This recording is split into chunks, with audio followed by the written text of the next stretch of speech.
الحمدللہ رب العالمین والعاقبۃ للمتقین والصلاۃ والسلام علی سید الانبیاء والمرسلین وعلی آلہ واصحابہ اجمعین اما بعد اعوذ باللہ من الشیطان الرجیم بسم اللہ الرحمن الرحیم قل بفضل اللہ وبرحمتہ فبذلک فلیفرحوا صدق اللہ العظیم و صدق رسولہ النبی الکریم اللہم صلی علی سیدنا و مولانا محمد معدن الجود والکرم وآلہ وصحبہ وبارک وسلم الصلاۃ والسلام علیک یا سیدی یا رسول اللہ وعلی آلک و اصحابک یا حبیب اللہ۔ حمد و صلوات کے بعد اللہ تعالیٰ نے قرآن مجید میں فرمایا قل بفضل اللہ وبرحمتہ فبذلک فلیفرحوا، فرمایا محبوب علیہ السلام آپ ان سے فرما دیجئے کہ جب اللہ کا فضل اور اس کی رحمت ملے تو چاہیے کہ اس پر خوشی منائیں۔ اسلام خوشی کا، مسرت کا، راضی ہونے کا پورا موقع فراہم کرتا ہے۔ اسلام یہ کہتا ہے کہ اللہ کے فضل اور اس کی رحمت کے موقع پر تمہیں اظہار مسرت کرنا چاہیے، خوش ہونا چاہیے، لیکن یہ کہ ہمیں خوشی کے طریقے بھی بتلاتا ہے اسلام۔ اب ہم نے یہ کیا ہے کہ ہم نے اپنے دکھوں کا رشتہ تو اپنے دین کے ساتھ جوڑ لیا ہے۔ کسی کے انتقال پر تو قرآن پاک کی تلاوت ہوتی ہے، وظائف پڑھے جاتے ہیں، ایصال ثواب کی تقریبات کے اندر تو تلاوت ہوتی ہے، نعت ہوتی ہے، وعظ و نصیحت کی مجالس ہوتی ہیں، لیکن جب خوشی کا موقع آتا ہے تو پھر ہم دین سے دور ہو جاتے ہیں۔ ہم نے دکھ سارے دین سے وابستہ کر لیے اور سکھوں کے موقع پر بالکل ہم دین کو نہ صرف یہ کہ بھول جاتے ہیں بلکہ محسوس ہوتا ہے کہ جیسے ہم صرف اپنی برادری، قبیلے اور علاقے کے رسم و رواج کے پابند رہ گئے ہیں۔ بڑے بڑے حاجی، نمازی، نیک، اچھے کہلانے والے لوگ بھی تھوڑی سی عدم توجہی کا اظہار کرتے ہیں، اور وہ چیز بڑی تکلیف کا باعث بنتی ہے کہ کیا رب رسول سے صرف دکھوں کا رشتہ ہے؟ معاذ اللہ۔ ہر قوم کوئی نہ کوئی تہوار مناتی ہے، اور لوگ چونکہ معاشرہ انفرادی سطح پر بھی راضی رہنا چاہتا ہے اور اجتماعی ماحول بھی فراہم کرنا چاہتا ہے، قومیں بڑے بڑے تہوار مناتی ہیں، میلوں کا بندوبست کرتی ہیں، دن منائے جاتے ہیں۔ اسلام کے اندر بھی دن منائے جاتے ہیں، اور بڑی قریب ایک دن آنے والا ہے جسے عید الفطر کہا جاتا ہے۔ لیکن اسلام کے تہوار باقی قوموں کو یہ بتاتے ہیں کہ تہوار منائے کس طرح جاتے ہیں۔ تو سب سے پہلے تو یہ یاد رکھیں کہ اسلام کے اندر جب عید آتی ہے تو اس کا کوئی مقصد ہے، اور ہم نے عید کو کس طرح منانا ہے یہ سارا کچھ ہمارا دین ہمیں بتاتا ہے۔ پہلے تو آپ دیکھیں کہ عید مسلمان نے کس طرح منانی ہے۔ سویرے جب اس نے اٹھنا ہے تو اس نے فجر کی نماز کے بعد دوبارہ سے تیاری کرنی ہے، غسل کرنا ہے، صاف لباس پہننا ہے، خوشبو لگانی ہے، اور کرنا یہ ہے کہ نماز کے لیے جانا ہے۔ اس کے عید کا آغاز، اس کے اس خوبصورت تہوار کا آغاز اللہ تبارک و تعالیٰ کی عبادت سے ہو رہا ہے، اور عید منا کب رہا ہے؟ رمضان کے 30 روزے پورے کرنے کے بعد یا 29 کا چاند دیکھنے کے بعد۔ تو سب سے پہلے ہمیں یہ بتایا جا رہا ہے کہ جب تم عید مناؤ گے تو تم سجدہ شکر کے ساتھ مناؤ گے، اپنے رب کے ساتھ جوڑ کے مناؤ گے، اللہ تبارک و تعالیٰ کی عبادت کے ساتھ مناؤ گے۔ تو اس میں کوئی شور و غوغا نہیں، کوئی ریلیاں نہیں، کوئی جلوس نہیں، کوئی پٹاخے نہیں، کوئی گانا باجا نہیں۔ اللہ کی عبادت کے ساتھ بتایا جائے گا کہ تمہارا جو تہوار ہے وہ تہذیب کا، شائستگی کا، خوبصورتی کا، نظم و نسق کا ایک بہترین ذریعہ۔ تم بڑے راضی جب ہوگے تو پھر بھی تم اپنا ساری جھکاؤ گے رب کی بارگاہ میں، پھر بھی تم یہی کہو گے سبحان ربی العظیم، پھر بھی تم یہی کہو گے سبحان ربی الاعلیٰ، پھر بھی تم اس کی بارگاہ میں جبین نیاز جھکاؤ گے۔ پہلی بات۔ دوسری بات، ہمیں پیغام میں عید یہ ہے کہ یہ جو تمہارے پاس عید کا دن آیا ہے یہ اجتماعیت کا دن ہے۔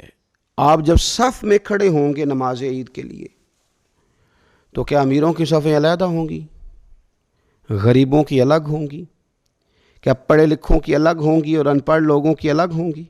کیا قبیلوں کی الگ ہوں گی اور دوسرے قبیلے کی الگ ہوں گی؟ ایسا نہیں، ایک ہی صف میں کھڑے ہو گئے محمود و یاز، نہ کوئی بندہ رہا نہ کوئی بندہ نواز، صاحب و محتاج و غنی ایک ہوئے، اور تیری سرکار میں پہنچے تو سبھی ایک ہوئے۔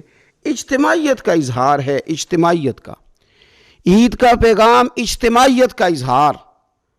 اور پھر نماز عید ختم ہوئی تو سب نے ایک دوسرے کو گلے لگایا، غریب نے امیر کو، امیر نے غریب کو، پہلے ایک صف میں نماز پڑھی پھر گلے لگایا، چھوٹے نے بڑے کو، بڑے نے چھوٹے کو، سب ایک دوسرے کے ساتھ محبت کا رشتہ قائم رکھنے لگے۔ تو عید نے دوسرا پیغام اجتماعیت کا دیا کہ تم اللہ تبارک و تعالیٰ کی توحید کے نام پر، تم رسول پاک صلی اللہ تعالیٰ علیہ وسلم کی غلامی کے نام پر ایک ہو ایک۔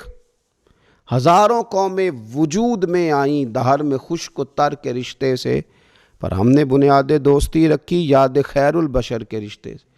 اور اقبال کہنے لگے اپنی ملت پر قیاس اقوام مغرب سے نہ کر، خاص ہے ترکیب میں قوم رسول ہاشمی۔ یہ جو نماز پڑھ رہے ہیں اور بعد میں گلے مل رہے ہیں، ان کا ایک ہی تعارف ہے کہ یہ رسول ہاشمی کی قوم ہے۔ یہ تعارف اجتماعیت کا درس، پیار کا درس، مساوات کا درس، چھوٹے بڑے کے فرق کو ختم کرنے کا درس، امیر غریب کی تفریق مٹانے کا درس، اس کا نام عید ہے۔ تیسری بات آپ یہ دیکھیں کہ کوئی بھی ہمارا موقع ہے نا تو اسلام نے اس پر کچھ تعلیمات دی ہیں۔ اگر آپ کو اللہ بیٹا دیتا ہے، بیٹی دیتا ہے، تو اس کا عقیقہ کرنا ہے، دوسروں کو کھانا کھلانا ہے۔ اگر اللہ نے شادی کا موقع دیا تو سنت ہے ولیمہ کرنا ہے، لوگوں کو کھانا کھلانا ہے۔ اگر بڑی عید کا موقع آیا ہے تو قربانی رکھ دی گئی ہے، آپ گوشت کریں گے، اس کا ایک حصہ رشتہ داروں کو دیں گے، ایک حصہ غریب نادار لوگوں کو دیں گے۔ اور عید کا موقع آیا تو صدقہ فطر رکھ دیا گیا چھوٹی عید پہ۔ اور صاحب نصاب پر زکوٰۃ بھی فرض کر دی گئی، جو بالعموم رمضان میں ہی دی جاتی ہے۔ رمضان میں زیادہ تر مسلمان دینے کی کوشش کرتے ہیں۔ تو اس سے کیا ہوتا ہے کہ انسان اپنی خوشیاں دوسروں کے ساتھ بھی جوڑتا ہے۔ وہ اکیلے خوشی نہیں منا رہا، وہ دوسروں کے ساتھ اپنی خوشیوں کو جوڑ رہا ہے، غریب کو کھانا کھلا رہا ہے۔ اور نبی پاک صلی اللہ علیہ وسلم نے فرمایا وہ دعوت بڑی ملعون ہے، وہ بڑی لعنت والی دعوت ہے کہ کسی نے دعوت پکائی اور صرف امیروں کو دعوت دی جائے، غریبوں کو نہ دی جائے۔ سیاسی افطاریاں کرائی جائیں اور ولیمے پہ بھی اگر اپنے بیٹے کے بلایا جائے تو امیر لوگوں کو، سیاسی لوگوں کو، بڑے لوگوں کو دعوت دی جائے۔ دعوت تو خیر والی وہ ہے جس میں چھوٹا بڑا امیر غریب سب شریک ہو۔ تو عید کے موقع پر بھی یہ ضروری تو نہیں کہ ہم 6 جوڑے ہی بنوائیں، 3 جوڑوں سے بھی گزارا ہو سکتا ہے۔ اس طرف بھی تھوڑی توجہ کر لیں کہ جس گھر کے اندر 1 جوڑا بھی خریدنا مشکل ہے، یہ کوئی ضروری تو نہیں کہ 10 جوڑے ہی خریدے جائیں، 2 پہ بھی گزارا ہو سکتا ہے۔ 3 جوتے لینے کی بجائے 1 سے بھی عید گزر جاتی ہے، لیکن تھوڑی سی توجہ اگر غرباء کی طرف بھی کر لی جائے، مساکین کی طرف۔ یہ کل پرسوں خبر آ رہی ہے کہ ہمارے پنجاب میں ایک ایسا شہر بھی ہے جس میں باپ نے صرف اس لیے اپنے بچے نہر میں پھینک دیے ہیں کہ انہوں نے عید کے لیے کپڑے مانگے تھے۔ اس قسم کی داستانیں جس قوم کے اندر موجود ہوں تو وہ قوم پھر کسی کا خیال ہی نہ کرے، وہ سارا مال اپنے اوپر ہی خرچ کرنا چاہے، اسے احساس ہی پیدا نہ ہو کہ کسی اور کو بھی ضرورت ہے۔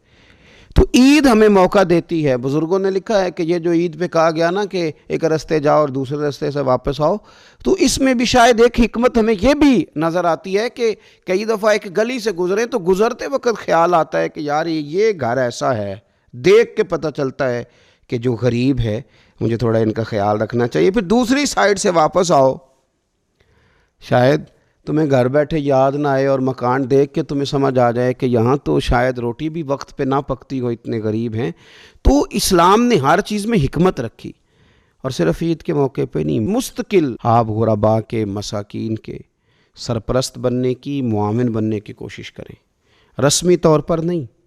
پچھلے سال نا عید گزری تو مجھے ایک دوست نے ایک پنجابی کا شعر بھیجا، اس نے کہا حضرت جی اس کو ذرا ضرور پڑھیں۔ تو شعر بڑا انوکھا تھا۔ وہ شعر کیا تھا؟